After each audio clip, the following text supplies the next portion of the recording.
Armando, tanong ko, sabi ng Bible scholars, dinagdag lang daw ang Trinity formula sa Matthew 28:19 dahil hindi daw gumamit ng Trinity formula sa Acts 2:38 at Acts 19:5 si Pedro at Pablo. Pakisagot. Ang sagot dyan, totoo na Trinitarian formula ang ginamit nila. Sa Matthew 28:19, kahit basahin mo pa yan sa original manuscript na nakalagay talaga dyan is, bautismuhan nyo sila sa ngalan ng Ama, ng Anak, at ng Espiritu Santo. Yun ay Trinitarian formula. Pag sinabi ng pare, ikaw, Juan de la Cruz, ay binabautismuhan ko sa ngalan ng Ama, ng Anak, at ng Espiritu Santo.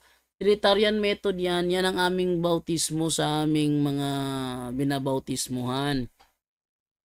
Ikaw, Juan de la Cruz, ay binabautismuhan ko sa ngalan ng Ama, ng Anak, at ng Espiritu Santo. Dahil yan ang sabi ni Kristo bautismuhan nyo sila sa ngalan ng Ama, ng Anak, at ng Espiritu Santo.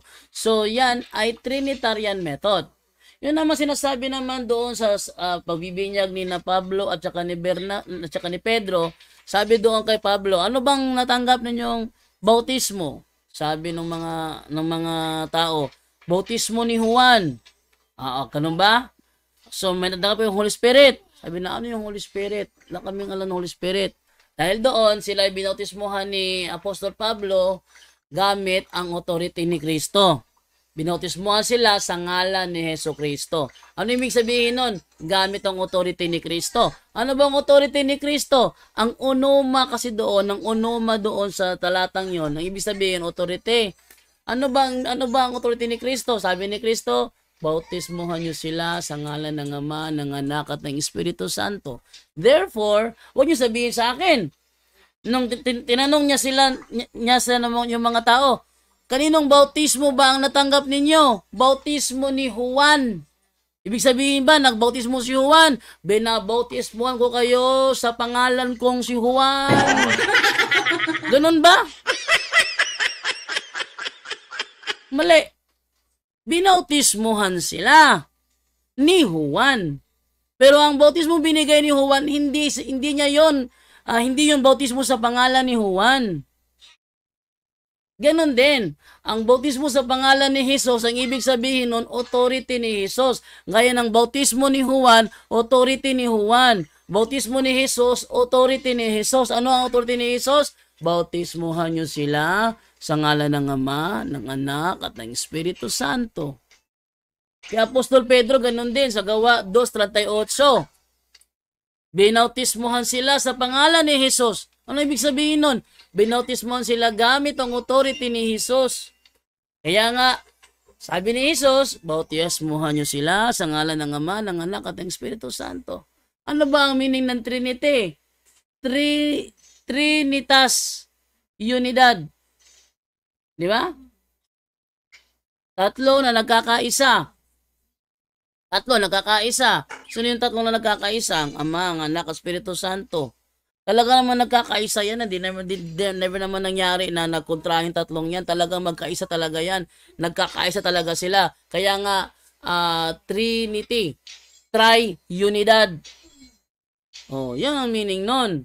Kaya, yung bautismong ibinigay ni Apostol Pedro at saka ni Apostol Pablo ay authority ni Kristo. At ang authority ni Kristo ay bautismuhan nyo sila sa ngalan ng Ama, ng Anak, at ng Espiritu Santo. Yun ang aking sagot. Bro Aljan, pakitanong kay Bro GD. Kung kay Panginoong Jesus Trinitarian formula, ano naman ang formulang ginamit ni Juan Bautista sa pagbautismo niya? Brother Jan daw. Yung formula ginamit ni John the Baptist, ang alam ko lang, yun ay pagtanggal ng kasalanan. Sabi nga 'di ba, ang bautismo ni Juan ay isa lamang pagtatanggal ng kasalanan. Yun ang alam kong formula. Ito ay pagtanggal, magbautismo kayo at magsisi. Yun ang alam ko. Pero si Kristo kasi ang nagbigay ng formula Bautismuhan niyo sila sa ngalan ng Ama, ng Anak, at ng Espiritu Santo. Wala akong nalala na may formulang ginawa si John the Baptist. Ang alam ko lang, yung bautismo niya pangtanggal ng kasalanan. Yun lang ang alam ko. Yes bro, no, ang pwede natin maibigay lang diyan ang sinabi ni Saint John the Baptist, yung formula ng baptism niya, yung sinasabi niya, I baptize you with water. Yun. But sabi niya, he will baptize you with the Holy Spirit and fire. So pwedeng sabihin natin yung formula niyo na sinabi niya doon, I will baptize you with water, hanggang doon lang yun, yung ano niya, yung formula niya.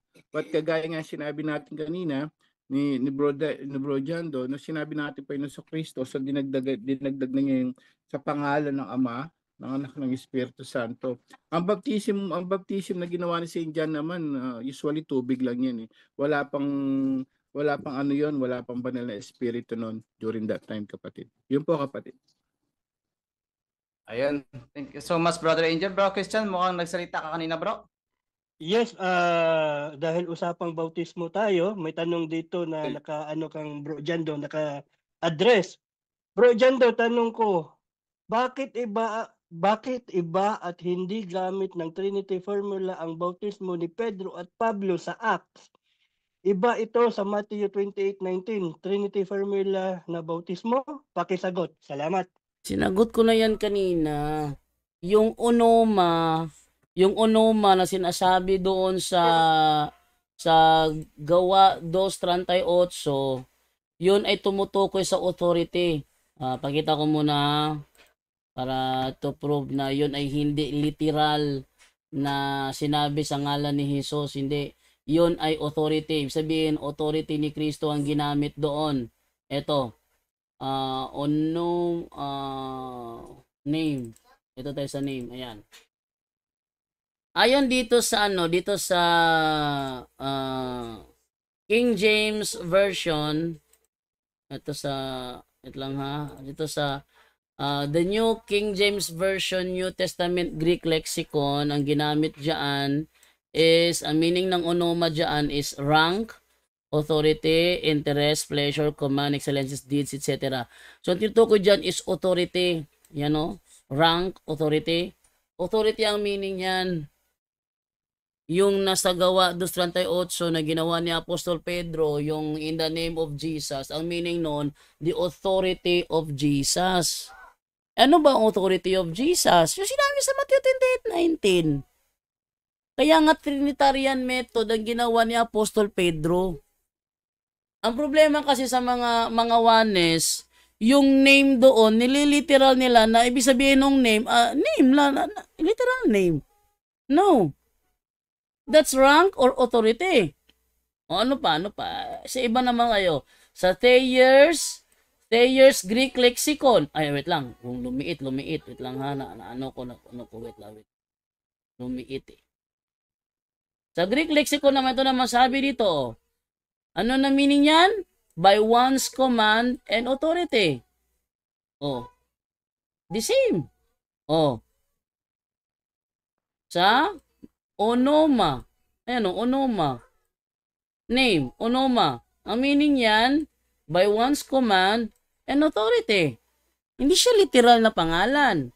O, ano pa iba dito? Ito, the University of Rhodes, baptism in the name of salvation, as understood by St. Luke with special reference to Acts 2:37 to Acts 3:21. Ano daw yun? O, ano yung onoma dyan? Repetition of onoma in Acts 3:16 serves further to emphasize the source of the apostles' power. Acts 4:7 again draws attention to the name and allows Peter to climax his witness. Oh, sabihin, onoma, ang meaning niyan is authority. Oh, ano pa? Ito tayo. Oh, sa Strong's Exhaustive Concordance, ano daw yung onoma? Authority, character. Oh, sabihin, ang meaning doon sa bautismohan nyo sila sa ngalan ni Jesus, ang ibig sabihin nun, bautismohan nyo sila gamit ang otoridad ni Jesus. Ang otoridad niya, ginamit niya doon sa Matthew 28:19. Yun ang authority ni Kristo. Kaya Trinitarian method ang ginawa ni Apostol Pedro. Alangan namang salungatin niya si Kristo. Di ba? So yun ang Trinitarian method. Wala nang iba. Next na tanong, meron pa. Ayun. Thank you so much, Brother Jando. Meron pa dito, bro. Bro Jando, sige. ipakita na natin kasi yung ang problema doon sa Acts na sinasabi yung pangalan ni Jesus. sa authority at paraan ni Jesus. Bakit? May paraan si John the Baptist kasi iba, no? So kailangan mas maintindihan natin yun nga, no, pag nahihirapan ka, hindi lahat kasi letra por letra ang pag-iintindi sa Biblia. May tinatawag na sense of the scriptures or the context, theological context noon. May konteksto yun. Kaya nga ito yung unang kasi ang ano nito, ang formula ni John the Baptist, Matthew 3:11 nga, bro Jando. Oh, wait lang ha. Matthew 3:11. Chapter 3 verse 11. Kaya nga Ano yung kasi ano iba aklat? yung Ano aklat yan? KJV, kahit anong English, Kay- Matthew chapter 3 Matthew verse chapter 3 verse 11. Yun ang paraan kasi ni John. Iba kasi kaya in-specify nila sa pangalan ni Jesus kasi yun ang paraan ni Jesus. Yun yung Ama at Anak at Espiritu Santo. Ayan. Ito ang formula ni John the Baptist. I indeed Yes. baptize you with water unto repentance. Ayun. But he that come after me is mightier than I, whose shoes I am not worthy to bear. So, he shall baptize you with the Holy Ghost and with fire. Kaya nga isinama ng ating Panginoon Kristo, nag-iba yon pagkatapos na, even Jewish rituals yun, yung mga Second Temple period nila, yung mga Jewish rituals nila, may iba sila, may iba silang may iba silang style, yung cleansing waters, meron silang ibang yung tawag dyan sa immersion in natural source water. Ang called nila doon, mikvah. Ayun, may sarili silang style, no, ang mga Hudyo. Mayroon din nung dumating ang pinaka last prophet natin si John the Baptist, may formula siya sa water lang. Kaya sabi na Jesus, ito na. Kaya pagdating doon sa aklat ng gawa, yun na yun, sinasabing sa pangalan ni Jesus, authority at sa paraan ni Jesus yun. Para mas malinaw po sa lahat, no? Hindi nila pwedeng baguhin yun dahil mismo si Jesus, ang sabi niya sa Matthew 28 na yun, 19 to 20, bautismuhan niyo sila sa ngalan ng Ama, ng Anak, ng Espiritu Santo. Bakit sinabi ni na Apostol Pedro yun? Kasi may formula, may paraan ng mga Hudyo, may paraan din si Juan Bautista, at ang paraan ni Jesus ang ipinangaral nila. Yun po yung tamang yun po yung mas dagdag sagot, Bro Jando. Yan. So, yan ang ibig kong sabihin diyan. Na ang kay John the Baptist sa kanya is unto repentance yung kanyang bautismo. Samantalang si Kristo meron siyang sinasabi in the name of the Father and of the Son and of the Holy Spirit. Okay.